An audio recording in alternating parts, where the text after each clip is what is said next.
afternoon from the KUOW newsroom. This is Seattle Now. I'm your host, Paige Browning, with today's top stories. It's Tuesday, June 23rd. A man is in detention today for allegedly threatening to attack the White House on the president's birthday. The Western Washington man's being held at SeaTac's federal detention facility pending trial. Scott Greenstone has more. 21-year-old Belfair resident William Lee Faulkner appeared in federal court in Tacoma Monday. The FBI suspects he was part of an online conspiracy to attack the White House on June 14th during a televised UFC fight. Court documents say Faulkner messaged more than a dozen co-conspirators across the country on the app Telegram. They allegedly planned to fly drones with explosives into the event, shoot Republican lawmakers, and possibly kill the president. No attack ever took place after a member of the group was arrested in Ohio. Faulkner messaged someone on Instagram that, quote, "We all felt something was going wrong." Faulkner's lawyer didn't immediately respond to KUOW's inquiry. No trial date has been set. Scott Greenstone, KUOW News. Our other top story today, sexual abuse lawsuits against schools are hitting their budgets. Now, the head of a risk management pool for Washington school districts is calling on the state to reform how these lawsuits are paid out. Noelle Gasca has the story.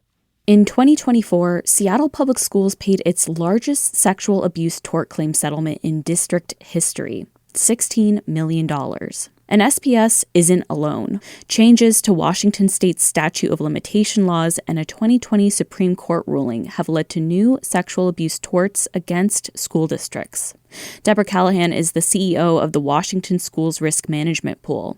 She says most of the claims districts are seeing stretch between 20 and 40 years ago.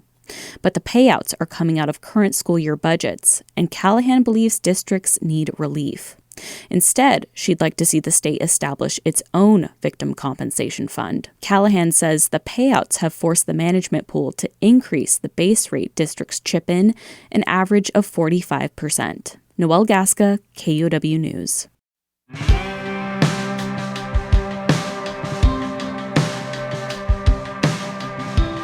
A big FIFA World Cup block on the show today.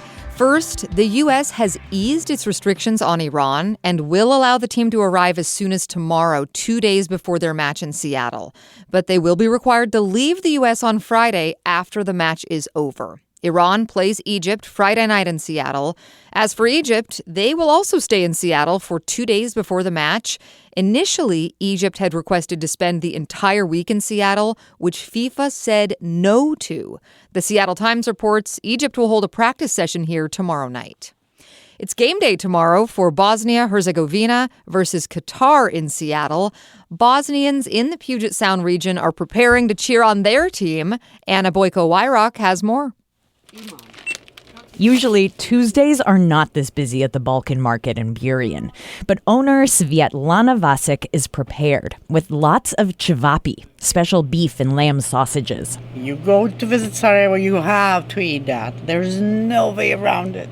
That's where she was born and raised. The whole old city smells like that, like grilled meat and bread and... Customer Goran Katanic is ready to party. He was buying boxes and boxes of Bosnian food to feed his guests. Then after that, you just drink as much as you can. And if you win, that's even better. The party starts tonight as they root for Croatia versus Panama. Croatia and Bosnia were at war in the 90s, but now they say that's in the past. Anna Boyko-Wyrock, KUOW News. Sound Transit just had its busiest day ever on light rail. On Friday, 280,000 riders took the train. More riders than the Super Bowl parade day, the Cross Lake Connection opening, and the first World Cup match in Seattle. Friday was the U.S. versus Australia World Cup match, plus a Mariners game, and events all throughout the city. But those riders apparently didn't spend much time in the Chinatown International District, and neighborhood stakeholders noticed. Leaders in Seattle's Little Saigon neighborhood say the area is seeing far fewer visitors than they expected for the World Cup. They say foot traffic is down, and regulars seem to be staying away to avoid crowds. In a blog post, the group Friends of Little Saigon is urging people to visit on game day or check in with businesses that might not be benefiting from World Cup crowds.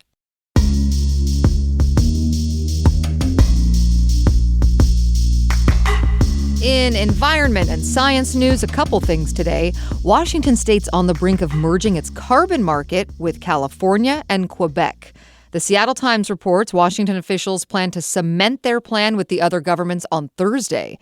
In a linked market, allowances could be used by businesses in any of the three jurisdictions to pay for their climate-harming emissions. Washington runs a cap-and-trade program where big polluters have to buy credits if they want to emit beyond a state limit.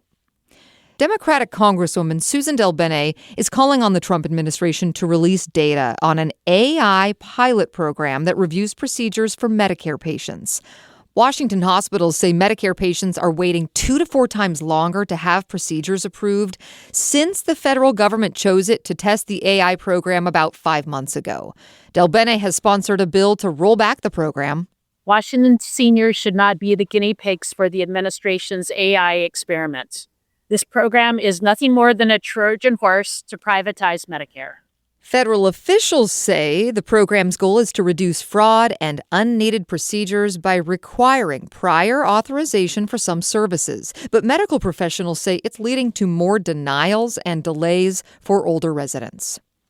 Finally today, some Seattle restaurant drama. The Walrus and the Carpenter in Ballard announced last night the restaurant's temporarily closed. It comes amid a labor strike that's happening outside the restaurant. In a social media post, management says they closed out of concern for the safety and well-being of their guests.